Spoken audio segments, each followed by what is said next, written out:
የዛሬው መልእክቴ ይድረስልኝ ለወላጆች ለእናትና አባቶች ማለት ነው። በተለይ ወደ ገጠር አካባቢ ለሚኖሩ ወላጆች ማለት ነው።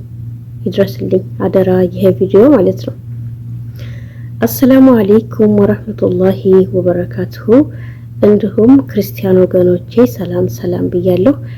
በያላችሁበት ሰላማችሁ ብዝት ይበልኝ እህት ወንድሞቼ። እናም ዛሬ የመጣሁት እንግዲህ ይቺ ልጅ አብዛኞቻችሁ አይታችኋታል በቲክቶክ ፎቶዋ ያው የተሰራጨ ነውና እያለቀሰች ሸሬ ላይ ወጣ ማለት ነው። እናም ብዙ ጊዜ እንደዚህ ያለ እድሜያችን በ10 አመት በ13 አመት በ12 አመት ስደት የምንመጣው እኛ የገጠር ልጆች ነን። እናም አረቦቹ እንደሚሉት በ17 አመት ሆነና የመጣችው ያ አልቻለችም ቤተሰቦቿን ተለይታ መቆየት ማለት ነው። እና ያ አረብ ሀገር ብዙ ቻሌንጆችም አሉት። ናፍቆትም ብቻ አይደለም በጣም ብዙ ነገር አለ። እና ገጠር የምትኖሩ እናትና አባቶች እባካችሁን አረብ ሀገር ሲባል እዛ እንደምታስቡት እዛ እንደሚሰማው እንደሚወራው አይደለም። የምር ነው። እስኪ ከራሴ እስኪ ተራሴ ከራሴ ካየሁት እስኪ አንዳንድ ነገር ልባላችሁ። ግን ኢትዮጵያ እንዳለሁኝ ወደ ስደት የወጣሁት እኔ በ14 አመቴ ነው። በ14 አመቴ የወጣሁበት ምክንያት ማለት ነው። በ14 አመቴ ስለ አረብ ሀገር መጥፎ ነገር ሲወራ ሰምቼ አላውቅም። 9ኛ ክፍል ተማሪ ነኝ። ከአረብ ሀገር የሚመጡ ሰዎች እንዳውም የሆነ ከረናቸው ተቀይሮ ምናምን በቃ አፈረንከኝ ምናምን ብለው ሲሄዱ ማለት ነው። በቃ እኔ እንደነሱ ምናምን ሄጄ ቀርቼ ምናምን በቃ ሌላ ምንም እንትን የለም። አረብ ሀገር በቃ ሌላ ተደርጎ ነው የሚታየው። ምንም በቃ እዛ እንደሚታየው እንደሚወራ አይደለም። ወላሂ በጣም ከባድ ነው። ያለ እድሜያቸው ልጆቻቸውን አትላኳቸው። የእውነት በጣም ነው የሚከብደው። በጣም ማለት ነው።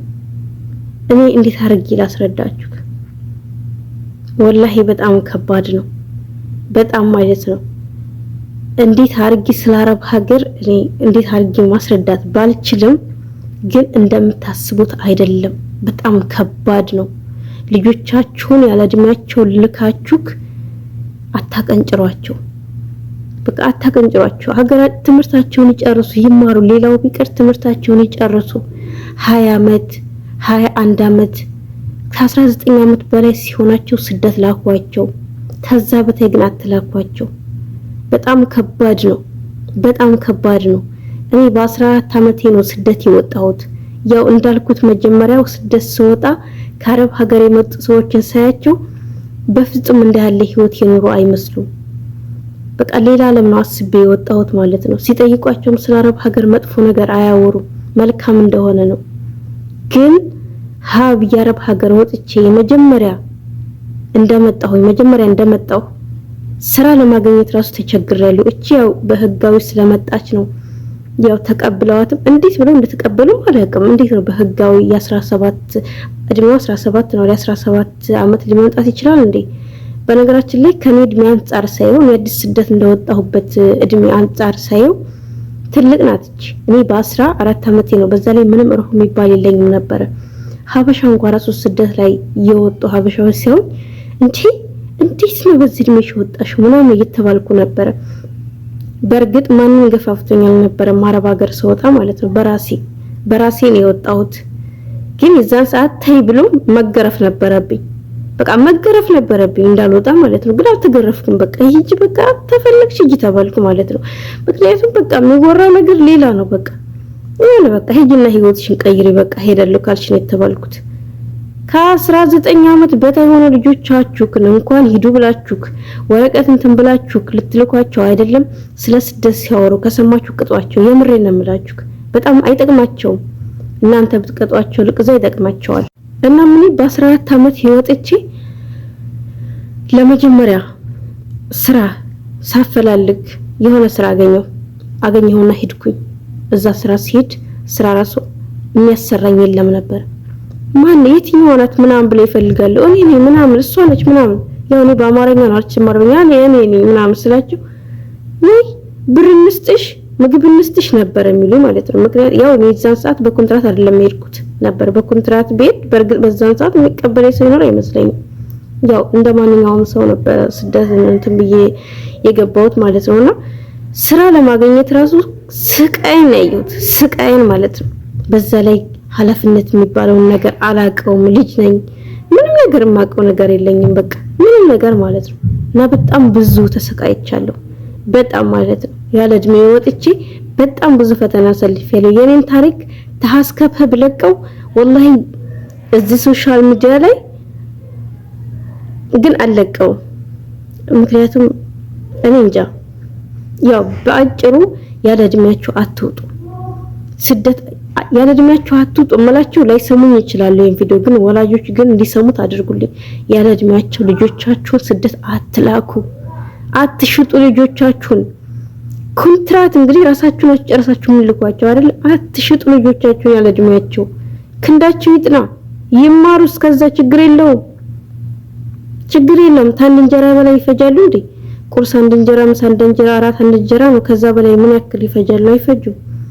ትምህርታቸውን እንኳን ይጨርሱ። እስከዛ ድረስ ጉልበታቸውም ክንዳቸውም ይጠናል። እናም እባካችሁ ወላጆች እባካችሁ ማለት ነው እባካችሁ አሁን እቺ ልጅ በጣም የምታሳዝነው በጣም ማለት ነው። እኔ አውቀዋለሁ የዚህ ልጅ ስሜት፣ እኔ አለፈዋለሁ። እኔ በደንብ አጣጥም ያውቀዋለሁ በጣም ማለት ነው። እኔ ዛሬ ላይ የምታከው የምለፈው በጣም በስራ አልቀለድም። ያገኙትን የምሰራው አሁን ላይ ማለት ነው። እጠገረራለሁ። በልጅነቴ መውጣቴ በርግጥ ለሌላ ሰው ባልመክረውም እኔ ግን አጠንክሮኛል፣ በጣም አጠንክሮኛል። ብዙ ነገር ነው ያሳለፍኩት፣ ብዙ ነገር ማለት ነው። ግን የኔን ህይወት ልጆቼ እንዳይደግሙት አሁን ላይ የምሰራው ስራ ምደክመው ድካም እንዲህ እንዳይመስላችሁ። የእውነት ድንጋይ ፍለጭ ብባል እፈልጣለሁ አሁን ላይ ማለት ነው። በፍጹም የኔን ህይወት ልጆቼ አይደግማትም ማለት ነው። እንዲደግማት አልፈልግም። እናም በዛን ሰዓት እኔ እንደወጣሁ የሆነ ስራ አንድ ሴትዮ እሺ ብላ ተቀበለችኝና ተቀብላኝ ገባሁ። እዛ ደግሞ 3 ቀን እንደሰራሁኝ እጄ ቀጥታለ። ቤቱ እንዴት ይጠዳ ይሄን መሰራሱ አይችልም ክንዴ። 3 ቀን ቤት አጥድቼ እንዳለ ይሄ ቀጥታለ ሁለቱም ክንዴ ማለት ነው። ሁለቱም ክንዴ አበጠ። ከዚያ ወጣው። የ3 ቀን ሰጠችኝ። ህፃን ስለነበርኩ በጣም ነው ማሳስናት። የ3 ቀን ሀስባ ሰጠችኝ። አመመኝ ስላት እንደ ልጄ ነው ማይሽ ምናምን ብላ ብር ሰጠችኝ። የሚበላ ሁላ ልቋጥርልኝ ነበር። አልፈልግም የሚበላ ምናምን ብያት ከዛ ብሬን ተቀብዬ አብሻ ወዳለበት ሄድኩ ማለት ነውና በዚህ መካከል ደግሞ ያመኝም ነበረ። አየሩን እንትን አላልኩትም እና በጣም ብዙ ጣውረድ አሳልፌ ዛሬ ላይ እዚህ ደርሻለሁ። አልহামዱሊላህ።